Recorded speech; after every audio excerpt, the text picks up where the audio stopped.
For 40 episodes, we have mostly talked about owning things, owning slices of companies through stocks. But there's an entire other half of the investing world, one built not on owning, but on lending. Bonds. They are quieter, calmer, and far less glamorous than stocks. And for exactly that reason, they are one of the most useful tools you have.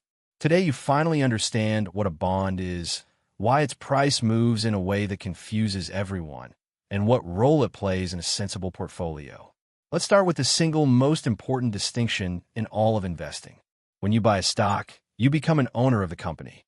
When you buy a bond, you become a lender to it. You're handing over your money as a loan, and in return, you get a simple promise.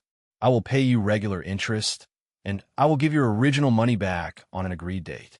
A stock makes you a part owner. A bond makes you the bank. 3 words define every bond. The face value, which is the amount you will get back at the end. The coupon, which is the fixed interest payment you receive along the way, usually each year. And the maturity, which is the date the loan ends and your money is returned. Lend $1,000 at a 5% coupon for 10 years, and you collect $50 a year, then get your $1,000 back at maturity. Simple, predictable, and that predictability is the entire point. Who issues these loans? Mainly 2 kinds of borrower. Governments issue government bonds, considered the safest of all, because a stable government is extremely unlikely to fail to pay you back. And companies issue corporate bonds, which pay a bit more interest to compensate you for the slightly higher risk that the business could stumble. The riskier the borrower, the higher the interest they must offer to tempt you. Safety and reward are always trading against each other. Now for the part that genuinely baffles newcomers. The price of a bond moves opposite to interest rates. When rates go up, existing bond prices go down, and when rates fall, existing bond prices rise. It feels backwards, so let's make it obvious. Imagine you own a bond paying 3%. Then the world changes and brand new bonds start paying 5%. Suddenly nobody wants your stingy 3% bond. So to sell it, you must drop its price. That is the seesaw. New rates up, old bond values down. Understand that single seesaw, and you understand most of how bonds behave. So if bonds usually earn less than stocks, why hold them at all? Because of what they do to the whole portfolio. Bonds are the ballast in your ship. When stocks plunge in a crash, high-quality bonds often hold steady or even rise as frightened investors flee towards safety. That cushion softens the fall, steadies your nerves, and stops you from panic selling your stocks at the bottom. Bonds trade away some growth in exchange for stability, and that stability has real value, especially when you're closer to needing the money.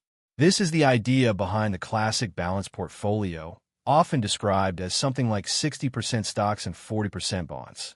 The stocks are the engine, providing long-term growth, and the bonds are the shock absorbers, smoothing out the terrifying bumps. A common rule of thumb is that the older you get, the more bonds you hold, because you have less time to recover from a crash and you value the calm more than the growth. But let's keep the honest perspective this series is built on.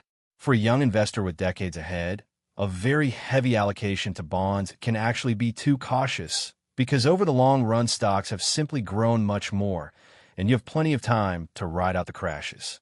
Bonds reduce the size of the swings, but they also reduce your final destination. They are a tool for stability and for getting closer to your goals safely, not an engine for building maximum wealth. So how does the ordinary investor get them? Just as with stocks, the simplest path is not to handpick individual bonds, but to own a broad, low-cost bond index fund, which holds thousands of them at once. Many investors keep it beautifully simple with just 2 funds, one broad stock index and one broad bond index, and adjust the balance between them as they age. That is a complete, sane portfolio in 2 pieces. So look again at that quieter half of the market we ignored for so long. You now know a bond is a loan, not an ownership stake. You know it's 3 parts: face value, coupon, and maturity, and the seesaw that ties its price to interest rates. And you know its true job, not to make you rich, but to be the ballast that keeps your ship steady when the storm comes. Stocks to grow, bonds to steady, and an index fund for each. I'll see you in the next one. Until then, keep it simple, and respect the calm power of the loan.